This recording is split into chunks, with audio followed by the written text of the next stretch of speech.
முத்து மாமா ஒரு நிமிஷம். என்னம்மா இன்னொரு வாட்டி தாலி கட்டணுமா? ஆசீர்வாதம் பண்ணுங்க. ஓ நல்ல வேலை. நல்லா நல்லா எந்திரி எந்திரி எந்திரி. நீ வேற பொசுக்குன்னு காலில் விழுந்துறியா? நமக்கு மனசுல ஒரு மாதிரி பண்ணி விட்டுருது. ஏன் முத்து மாமா அப்படி சொல்ற? பின்ன உனக்கா நான் என்ன பண்ண? நீ தான் என்ன விழுந்து விழுந்து பார்த்துட்டு இருக்கிற. அதாவது பொன்மகள் பிறந்ததுலேருந்து அவளை, திருத்தணிகைய, உத்ராவை, ருத்ராவை, என்ன உனக்கு வேண்டியவங்க, வேண்டாந்தவங்க, பிடிச்சவங்க, பிடிக்காதவங்க எல்லாத்தையும் விழுந்து விழுந்து கவனிக்கிற.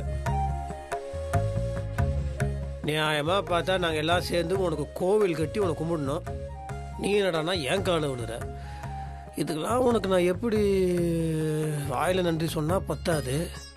கையை காலாக நினச்சிக்கிறேன்னு சொன்னால் அது சினிமா டைலாக் மாதிரி இருக்கும். காலாவே நினைச்சுக்கிறேனே. நன்றி மாமா. ஏன் முத்து மாமா? டேய், நீ என் காலை விழுந்தா நான் தடுத்தனா? அதே மாதிரி நான் உன் காலை விழுந்தா நீ தடுக்க கூடாது. தப்பும் கிடையாது. ஏன்னா ஒவ்வொரு பொண்ணும் அந்த வீட்டோட குலதெய்வம் மாதிரி. நீ நம்ம வீட்டு குலதெய்வம், நம்ம குலசாமி. அந்த மரியாதை அவனை கொடுத்தே ஆகணும். நன்றி. வீடு கெட்டு நாசமா போயிட்டு இருக்கு. வீட்டுல இருக்க ஆம்பளைங்களும் பொம்பளைங்க காலில் விழுந்துகிட்டு நாளுக்கு நாள் ஏன் தான் இவருக்கு புத்தி இப்படி கெட்டு போகுதுன்னு தெரியல. என்ன ஜால்ரா இவர் ஓவரால ஜால்ரா அடிச்சிட்டு இருக்காரு.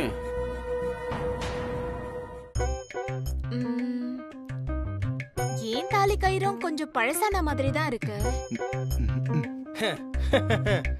டேய் கார்த்தி, டியூப் லைட், சிம்ரன் சொல்றது புரியுதா? அதாவது சிம்ரனோட தாலியை நீ கோத்து கொடுப்பியா, அதுக்கப்புறம் சிம்ரன் உன் காலை விழுவாளாம். பதிலுக்கு நீ சிம்ரன் காலை விழுணுமா. அதனால என்ன சொல்றேன்னா, எதுக்கு நல்ல தாலியை மறுபடியும் கோத்துக்கிட்டு நீ போத கட்டின்னு சிம்ரன் காலை விழுந்துருப்பா. தப்பு கிடையாது. ஆனா அதெல்லாம் முடியாது. பொம்பளைங்க காலில் ஆம்பளைங்க விழுறது எனக்கெல்லாம் ஒத்து வராது. ஏய் என்னடா பொம்பளைங்க அப்படி இப்படின்னு ரொம்ப சர்வ சாதாரணமா சொல்லிட்ட. தாய் குலோண்டா, பெண் தெய்வம், மரியாதை குடுறா. மனைவி அமைவதெல்லாம் இறைவன் கொடுத்த வரணும் சும்மாவாடா சொன்னாங்க. அதெல்லாம் கரெக்ட் தானே.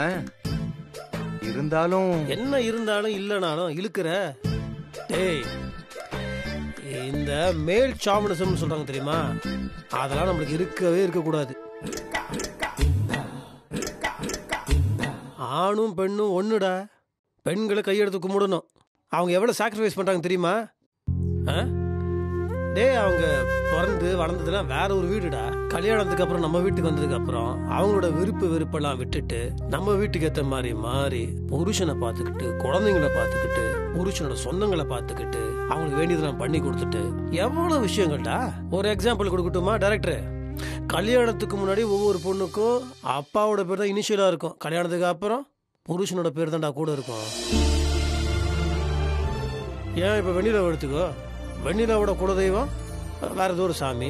ஆனா நம்ம வீட்டுக்கு வந்ததுக்கு அப்புறம் அதெல்லாம் மறந்துட்டு நம்ம வீட்டு குலதெய்வம் எதுவோ அதை கும்பிட ஆரம்பிச்சிட்டா. சாமி கும்பிடுற விஷயத்துல இருந்து சாப்பிட்ற விஷயம் வரைக்கும் எவ்வளவோ சாக்ரிஃபைசஸ்டா. டேய், அந்த காலத்துல பெரியவங்களும் சும்மா இல்லடா. உன்ன மாதிரி ஆம்பளைங்க இந்த மாதிரிலாம் பேசுவீங்கன்னு தெரிஞ்சுதான் கல்யாண நேரத்துல நீ சிம்ரன் காலை தொட்டு குனிஞ்சு மெட்டி போட்டு விட்ட ஞாபகம் இருக்கா? நீ அப்பவே காலில் விழுந்துட்ட. ஸ்ட்ரைட்டா பொண்டாட்டி காலில் விழுனா விழ மாட்டீங்க. நீங்க லாலாம் பேசுவீங்க. பெரியவங்களாம் யோசிச்சு தாண்டா பண்ணுவாங்க.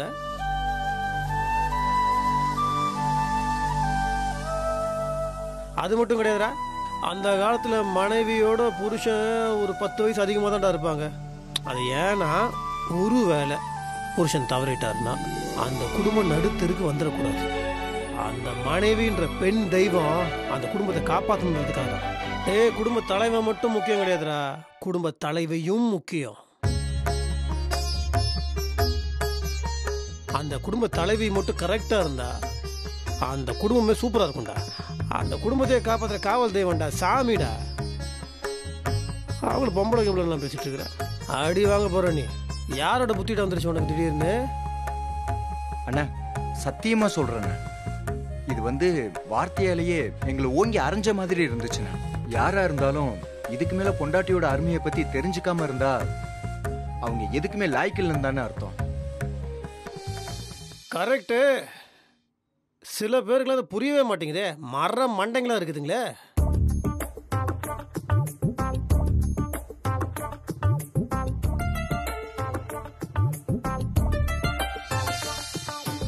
காட்சியில் போயிட்டான். டே கார்த்தி, சிம்ரன் காலில் உன்னை விழ வைக்கிறது என்னோட நோக்கம் கிடையாது. அப்படி விழுந்தானது தப்பு கிடையாது, அது வேற சாப்டரு. இந்த மருது பையனுக்கு லைட்டாவது உரைக்கணும்டா, அதுக்காக தான் இப்படிலாம் சொன்னேன். ஆனால் நான் சொன்ன விஷயம் எதுவுமே பொய் கிடையாதுடா, 100% உண்மை. சரிண்ணே, புரியுதுண்ணே. என்ன இருந்தாலும் அண்ணி மாதிரி ஒரு மனைவி அமையறதுக்கு ஒரு குடுப்பனை வேணும்ல. என்ன சொன்ன? இல்ல சிம்ரன், அதுக்காக உன்னை நான் குறைவாலாம் சொல்லல. அண்ணி மாதிரி ஒரு நல்ல குணத்தோட ஒரு பொண்ணு அமையறது கொஞ்சம் கஷ்டம் தான் சொன்னேன். இருந்தாலும் உன்ன மாதிரி ஒருத்தி கிடைச்சதுக்கு நான் ரொம்ப கொடுத்து வச்சிருக்கேன்னு எனக்கு தெரியும். டேய் டேய் டேய், வழியாதடா, இதுக்கு நீ காலிலே விழுந்திருக்கலாம். சரி, உங்களோட சண்டையெல்லாம் அப்புறம் வச்சுக்கோங்க. இவ்வளவு தூரம் நான் பேசுறது எல்லாமே மருதோட மனசு மாறணும். அவன் கலையோட மனசை புரிஞ்சுக்கிட்டு அவளோட பழகணும், பேசணும், 2 பேரும் சந்தோஷமா இருக்கணும், அவ்வளவுதான். இதெல்லாம் நடந்துடணும்னு தான் ஆசைப்படுறேன். ஆனா எங்க, அவனுக்கு அறிவும் கிடையாது, ஒரு மண்ணும் கிடையாது. இதெல்லாம் நம்ம பண்றோமே, இது எதுனால நினைக்கிறீங்க? எதனாலண்ணா? என்னையே கேக்குறியா? அவன் மேல இருக்க பாசத்தினாலதான்டா. 1000 இருந்தாலும் என்னோட தம்பி, உன்னோட அண்ணன், நாம எல்லாருமே அவன் மேல பாசமா தான் இருக்கோம். அந்த மடையனுக்கு அது புரியவே மாட்டேங்குது. சுவேத்தான்ட்டு போய் அவ பின்னாடியே சுத்திட்டு இருக்கிறான். சி. சரி, இப்போ ஒரு ஓப்பன் சேலஞ்சுடா, உங்க எல்லாத்தையுமே நான் கேட்கறேன். மருது கிட்ட ஏதாவது ஒரே ஒரு நல்ல குணம் சொல்லுங்க பார்க்கலாம். ஏதாவது ஒண்ணு, நிறையலாம் யோசிக்க வேண்டாம். ஏப்பா 1000 இருந்தாலும் என்னோட மருதண்ண அவர் அப்படிப்பா இப்படிப்பா. ஏதாவது ஒரு நல்ல குணம் சொல்லுங்க பார்க்கலாம். ஒண்ணே ஒண்ணு.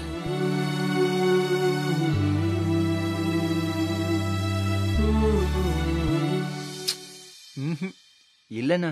இல்ல. சான்ஸே இல்ல. சான்ஸ் இல்ல. இல்ல, நானும் ரூம் போடலாம் யோசிச்சு பார்த்துட்டேன். சான்ஸே இல்ல, 0. இந்த விஷயத்துல நானும் தோத்துட்டேன், நீங்க எல்லாருமே தோத்துட்டீங்க. ஆனா கலையை பத்தி யோசிச்சு பாருங்க. அந்த பொண்ணுகிட்ட எவ்வளவு நல்ல குணங்கள் இருக்கு. அந்த மாதிரி ஒரு நல்ல பொண்ணு இவனுக்கு கிடைப்பாளா? அது ஏதோ ஒன்று சொல்லுவாங்களே, கிளியை பிடிச்சி குரங்கு கையில கொடுத்த மாதிரி. கிளியை போய் குரங்கு கையில மாட்டிக்கிச்சு. நாமளே மருதுக்கு ஒரு பொண்ணை பார்த்திருந்தாலும் சத்தியமா நம்ம பொண்ணு பார்த்திருக்கவே முடியாது. எவனும் பொண்ணு கொடுக்க மாட்டான்னு வச்சுக்கோ. இப்படி ஒரு பொண்ணு கிடைச்சிருக்காது. நான் அது காலில் விழுந்தேன்டா. மருதெல்லாம் கலையோட கால் கடியிலேயே கிடக்கணும். எங்க எட்டி உதைக்கிறானே. ஏண்டா, நம்ம இவ்வளவு வருஷம் பண்ணிட்டு இருக்கோமே, ஏதாவது லைட்டா சின்ன சேஞ்சாக வந்திருக்குமா? அப்படி வந்திருந்தா கூட அதை எப்படி நம்ம கண்டுபிடிக்கிறது? அண்ணா, ஒரு பொருள்ல கரண்ட் இருக்கா இல்லையான்னு டெஸ்டரை வச்சுதான் செக் பண்ணி பாப்பேன். என்னடா சொல்ல வர? அதே மாதிரி மருதண்ணனுக்கு கலையண்ணி மேல பாசம் வந்திருக்கா, உள்ள ஒரு கரண்ட் ஓடுதான்னு டெஸ்ட் பண்ணி பாத்துருவோம். சமையல் நல்லா வந்திருக்கா இல்லையான்னு கண்டுபிடிக்க டேஸ்ட் பண்ணி பாக்குறோம். நடந்த விஷயத்துல மாற்றம் வந்திருக்கா இல்லையான்னு கண்டுபிடிக்க டெஸ்ட் பண்ணி பாப்போம். நீங்க சொன்னது எல்லாமே உண்மையிலேயே மனசுக்குள்ள உரைச்சிருந்ததுன்னா டெஸ்ட்ல ஜெயிச்சிருவார்ல. டெஸ்டர்ன்ற குழப்புற. சரி, பண்ணி பார்த்துருவோம். அம்மா, எனக்கு முதல்ல சேவை விடுமா? ஹாய், என்ன 2 பேரும் கிளம்பி ஆபீஸ்க்கு போறீங்க? விளையாட போறதுக்கு என்ன அவசரம்?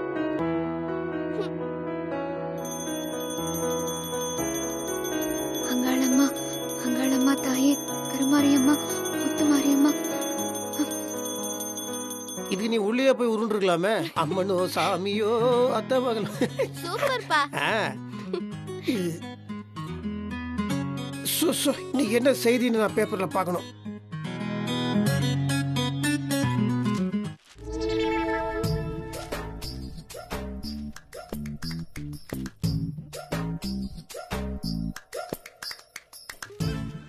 ஐயோ, பேப்பரை திறந்தாலே பயங்கரமான நியூஸா இருக்கு. கோவத்தில் கண்ணாலே முறைத்து கணவனை பொசுக்கிய மனைவி. எங்க அப்பா, ஐயோ,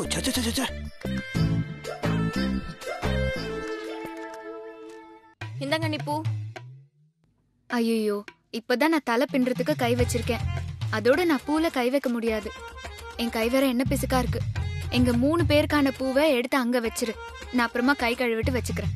வச்சிரு. Janani stop it. வெயிட்.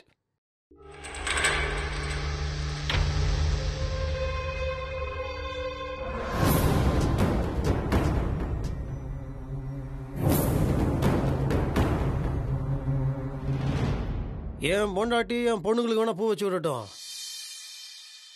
என் பொண்டாட்டிக்கு நான் தான் பூ வச்சு விடுவேன். அதுதான் நல்லா இருக்கும்.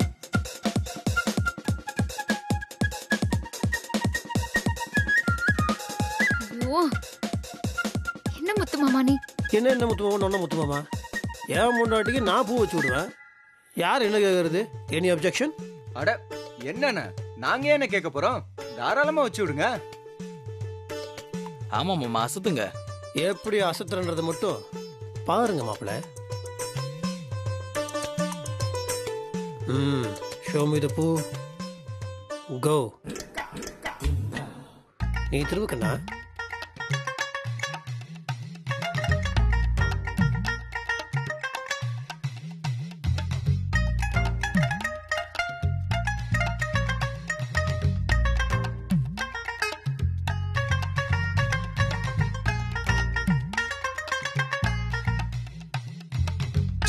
அடடடடடா, ரொமான்ஸ் பின்னுது.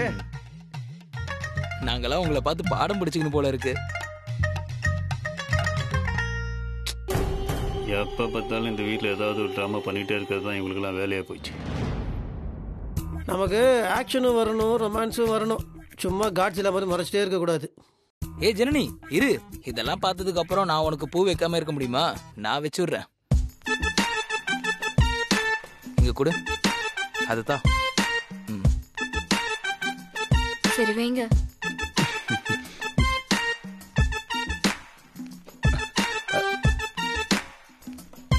இங்க பாரு சிம்ரன், மத்தவங்க வேணா அப்படி வைக்கலாம் இப்படி வைக்கலாம், ஆனா எனக்கு வெக்கமா தான் இருக்கு.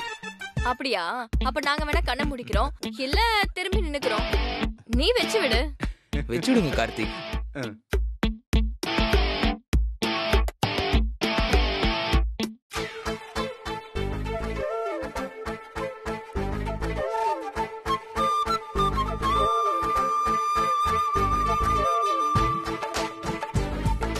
அனி, நான் இந்த பூவை கல்யாணி கிட்ட போய் கொடுத்துட்டு வந்துடுறேன். ஜனனி, அதான் சின்ன மாமா இங்க தானே இருக்காரு, அவர்கிட்ட கொடுத்துரு.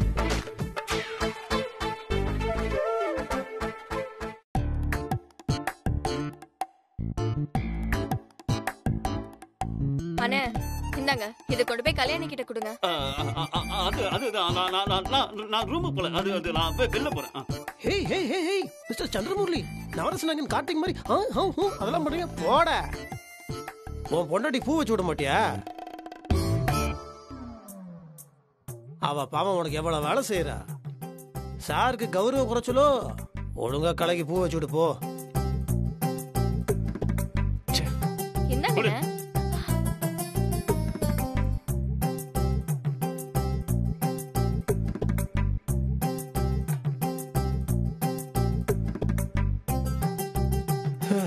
சபா.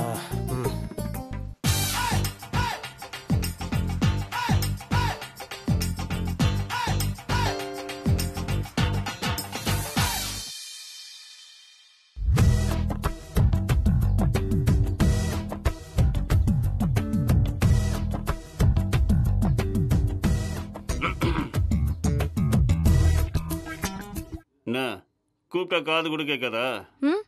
கூப்பிட்டா தானே கேக்கும். உள்ள வந்து தொண்டைய செருமுனா எனக்கு எப்படி தெரியும்? தண்ணி குடிக்க செருமுறீங்களோன்னு நான் நினைச்சேன். எங்க வீட்ல எங்க அப்பா அம்மா வச்ச அழகான பேர் இருக்கு, கலையரசின்னு. அதெல்லாம் ஞாபகம் இருக்கான்னு தான் தெரியலையே. அந்த காலத்துல லவ் பண்ணும்போது மட்டும் கையில பூ வாழ்வா வச்சுக்கிட்டு அப்படியே காதல் வசனம் பேசுனீங்க. இப்ப இந்த பேர் கூட மறந்து போச்சாக்கோ. சிறுமி கூப்பிடுறீங்க? இங்க பாரு, சிறுமி கூப்பிடுறேன் இருமி கூப்பிடுறேன் எரிச்சல கிளப்பிட்டு இருக்காத. இந்தா பூ வச்சுக்கோ.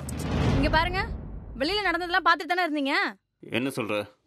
உங்க அண்ணன் பூ வாங்கி அவர் பொண்டாட்டி தலையில வச்சு விட்டாருல்ல, அத பார்த்துட்டு தானே இருந்தீங்க.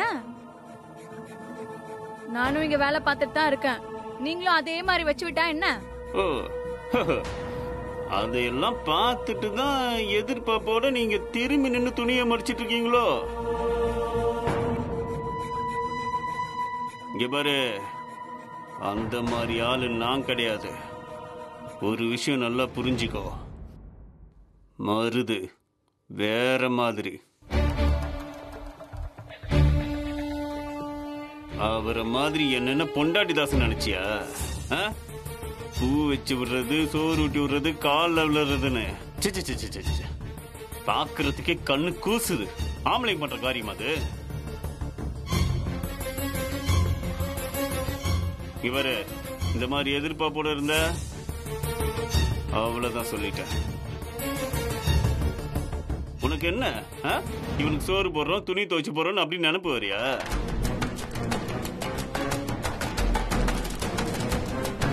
எல்லாம் பண்ண தெரிஞ்ச எங்களுக்கு இதெல்லாம் பண்ண தெரியாது. ஒழுங்கா இரு சொல்லிட்டேன்.